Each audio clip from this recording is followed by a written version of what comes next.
Hi friends, welcome again to another session on experimental demonstration. The trainer board used here is PSK modulation demodulation trainer model COM116L, which is manufactured by Sigma.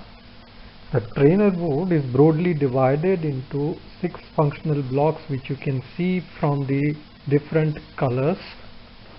The blocks are digital data generator, PSK modulator, PSK demodulator, power supply, RF carrier generator, and the data squarer. Let us briefly review functions of each block one by one. The digital data generator generates a fixed repetitive binary NRZ data pattern of 4 binary ones and 4 binary zeros with 8 kHz frequency.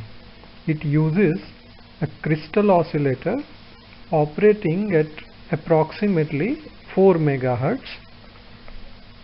IC HC4040 is a 12-stage binary ripple counter, and IC HC04 is a hex inverter. These two together forms a divide by 512 circuitry to generate this 8 kHz unipolar NRZ data. However, PSK modulation requires bipolar data as a modulating signal, because this modulation changes polarity of the carrier for the modulation. The unipolar to bipolar conversion is performed with IC4052.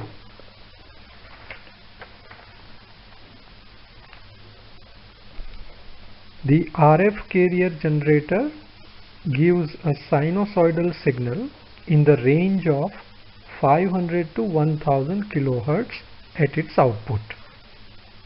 The transistorized circuit has 2 potentiometers to adjust the frequency and the gain of the carrier respectively.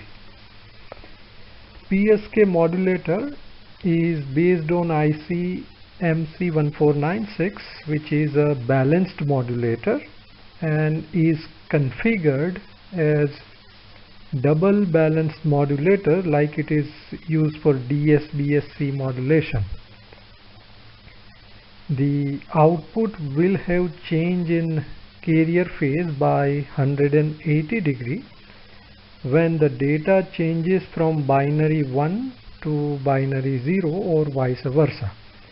The 180 degree phase changes can also be considered as polarity reversal.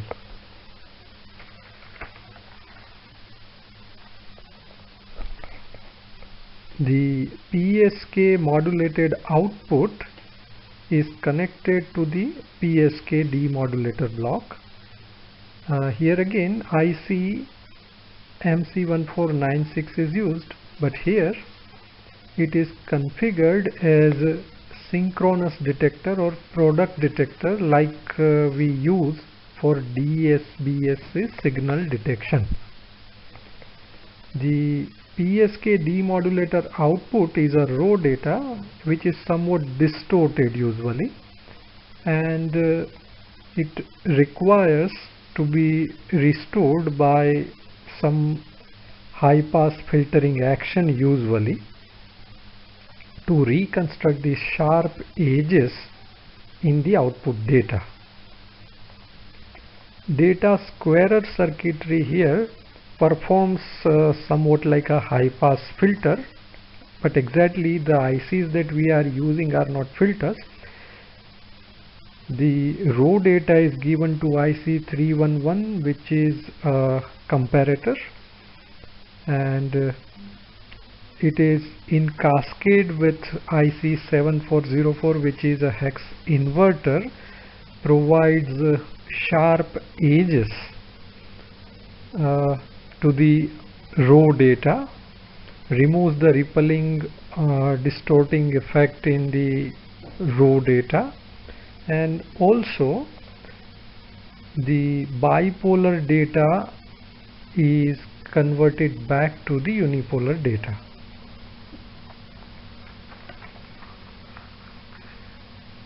The power supply block powers all the ICs and other components in all the blocks.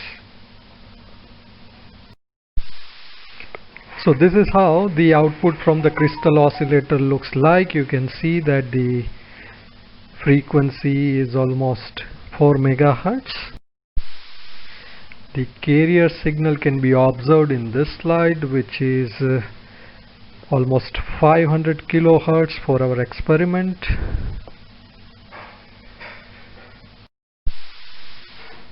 The phase changes of 180 degree when the data changes from high to low or low to high, which is indicated by these two yellow arrows for your reference. Let's have a close look of the PSK modulated signal, where you can observe the phase reversal right at the transition from 0 to 1. Also note the frequency of the data signal, which is approximately 7.8 kilohertz, roughly 8 kilohertz actually. If you want to look at the PSD of the PSK signal, it is very much similar to the ASK signal, so you can refer to my old video on YouTube channel, my YouTube channel, where the ASK experimental demonstration video is given. The demodulated signal, the raw data, if you see, it is given at the channel 2, observed in the pink color. You can see there is some ringing or rippling effect in the output in the raw data. The frequency is still same, which is almost 7.8 kilohertz.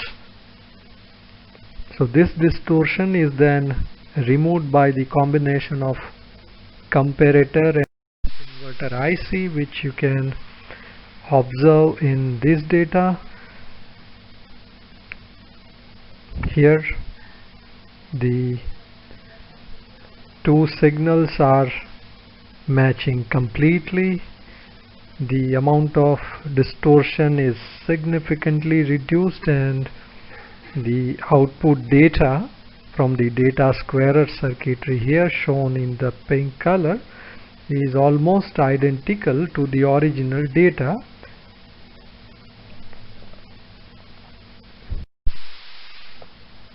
Thanks for watching. We'll see you again.